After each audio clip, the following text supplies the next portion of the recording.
Hey, what's going on, ladies and gentlemen? My name is Rayge, and we are back today to go through all of the confirmed updates and as well as teased characters and game modes coming to the game. I like making this every few months because of the fact that there's just been a slew of information coming to us as content creators, but also to the community. And it's nice that it's just to have a grounding spot for all this because of how many changes coming, and for us to take a step back and understand that these are the confirmed characters in the team so far, and then as well as what's being teased to look forward to in the coming months.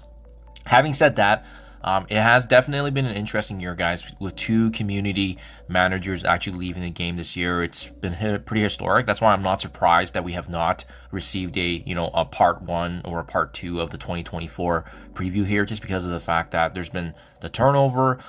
They're still having to continue to give us updates as a community and obviously as a gamer.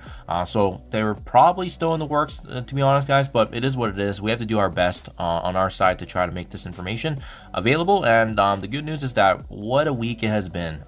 Plenty of data mines. We know definitively what's going to be coming in the next patch. So lots and lots of information to unfold. So hopefully you guys enjoy this. So as you see on the screenshot here, I mean, this was one of the big teasers of the year, right? When originally Professor Xavier was added into the splash art, in addition to actually Old Man Logan in the background. We obviously know now he's in the game. So I love them giving these little teases because we can speculate as players, but as well we get an understanding and have a bit of fun and build up some hype of what's potentially coming around the works, especially with us knowing that it is actually signaling to the Age of X, right? Remember, this is supposed to be the equivalent of the trial character legendaries that came out in the previous year leading to Mephisto.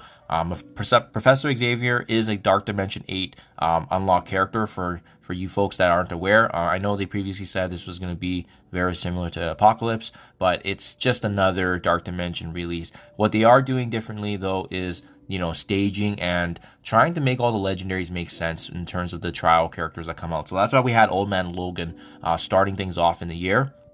It remains to be seen what that's going to be looking like now for the remainder of the year. But remember, this is a Dark Dimension 8 release character, and he is going to be available early 2025. So just something to be mindful of. I still see some misinformation around the works that he's going to be similarly staged like Apocalypse. No, it's just a Dark Dimension release. But what is going to be notable for us as players is the fact that mutant characters are going to have a place in this game.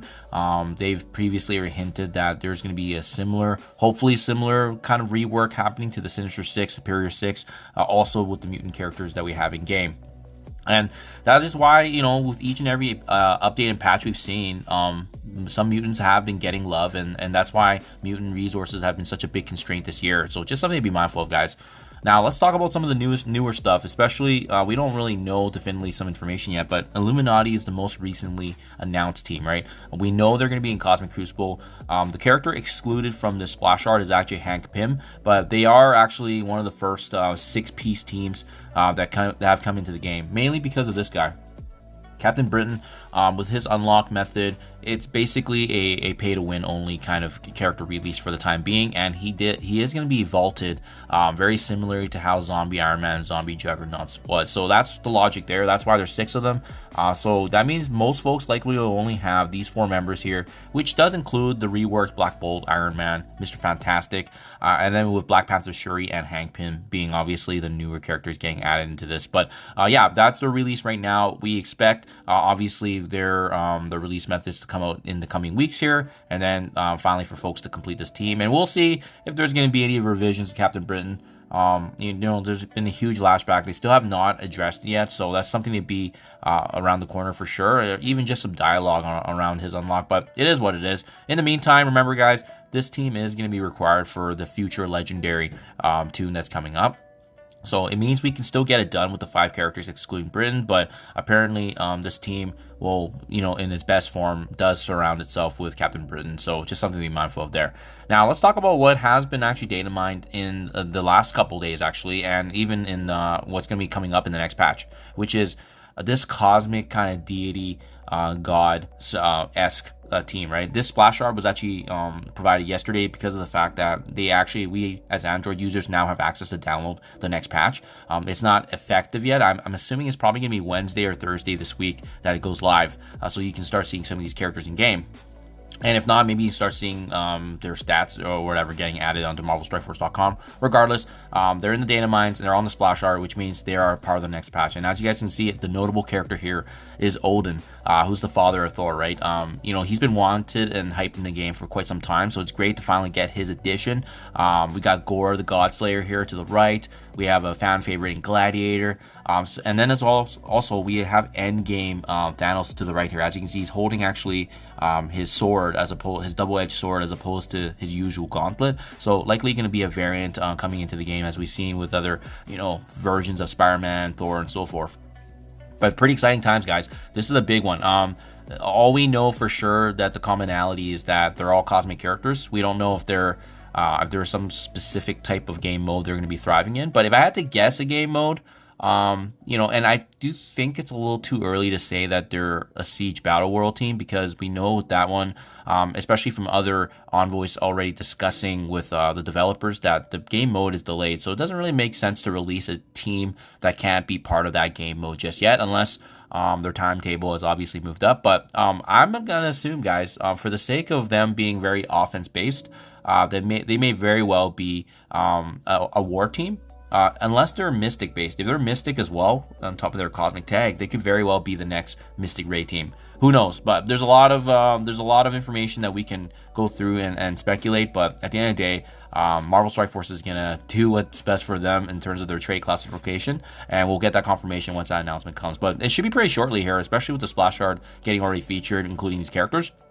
Now, you may have noticed though that the count is incorrect, right? You have Odin, you have Gore, you have Gladiator, and you have Thanos. That's only that's only 4 members of the team. What has been data mined, and big shout out to Quick Draw, is Ares. Ares is also in the data mines now as well. So I'm gonna assume, because he's also a fellow war kind of esque god character, that he's going to be grouped up with these other 4. Hopefully that's the case. But yeah, with Ares, he's basically going to be an offensively based character as well. To be honest, I don't really know too much about him in the Marvel lore, but we saw his data mines already getting confirmed. So just something to be mindful of. He could very well be the 5th and final member of this team, making this 5-piece team. Now, what's interesting though, he's usually, with new teams coming into the game, we see a reworked character or 2. So with this one specifically, it seems like there's 5 new members. So it could very well be 2 teams that we're looking at here, guys. Just something to be mindful of. They don't always show the teams together in this format, right? For example, even on the left side here, you have Illuminati, but then you randomly have Deadpool and as well as Wolverine. So they don't always make this as accurate with the splash art, but it could very well be 2 teams coming to the game. And we'll wait to see that announcement later on. Now, I also want to point out, guys, let's not forget the polls. Remember what has been determined by the fan base. So do we know this is coming in the pipeline? We just don't know when yet. Remember that Morbius was voted as the mentor for Karen Page. So she's coming into the game with some kind of vampire-esque powers.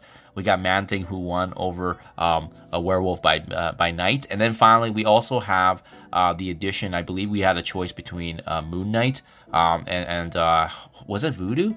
It was between those 2, and then Moon Knight won by a line. Or I think it was Morbius, actually. But anyways, Moon Knight won as well. So these 3 characters are going to be part of a team. Hopefully the same team, because it does seem like they have that similar kind of theme, especially kind of some kind of beast or vampire. But that also means then that there's going to be potential for more characters getting added to these teams as well, right? So let's not forget this. I know this is parked for quite some time, but these were what was voted by fans. So we know typically 2 to 3 months after the vote, there's some sort of inclusion, especially what we saw with Panda Pool and Void Knight, at that time being Symbiote's Silver Server. So other teases, guys, that we have seen in the game as well, and I just want to bring to your attention once again, we know that the King of the Symbiotes, Null, has been teased many times already in the previous showcases. So it's not a matter of if, but when he's going to get added into the game, and especially with the data mines, right? So we'll keep a close eye on that, but he's going to be a very strong addition. It's going to be interesting to see what happens to the symbiotes in the game, or the Hive Mind team. And as well, with all the vampire and monster activity going on, and the theme that's setting up here for September, Blade could very well be in the works, guys. I mean, it seems like in 2024 anyways, every character that's been hyped, that we've wanted, has been actually coming to fruition. If you think about some of the notable additions so far, with Xavier getting confirmed, we also now actually have Odin coming to the game. So pretty exciting time. It's a hell of a year so far. So that's the updates right now anyways for the character additions, guys. And I also wanted to bring to your attention, as I alluded to earlier, this new PvE game mode called Siege on Battle World. is going to be absolutely exhilarating and fun. I cannot wait for it to be joining the game, because it's going to add that kind of powerful boss mechanic that you're working with your alliances to actually take down, and then there's going to be some significant rewards in the moments orbs that you see here actually highlighted. So they said this was going to be delayed for a few months. I don't know what that sounds like. It could be later on this year. It could be end of the year. Who knows? But hopefully they're smooth lining and obviously making sure that this is going to be running in actuality when it goes to full service here. So there you guys have it. Basically everything in the pipeline right now of what's coming that we know that's confirmed. The teases, a matter of timing, and as well as the polls. Definitely an exciting time to be a Marvel Strike player. A Marvel Strike Force player, guys. That's why at the end of the day, it is deflating to see things like happening with the Captain Britain, but there's also a lot of good stuff happening in game, and I'm really pumped for. So hopefully this is insightful for you guys. Let me know what you think in comments below. If you want a certain team also to be joining the game, how do you feel about the Captain Britain situation? Especially being free to play, or you've been spending. I'm always eager to hear back. Thank you for your time as always, guys, and I'll catch you guys in the next one.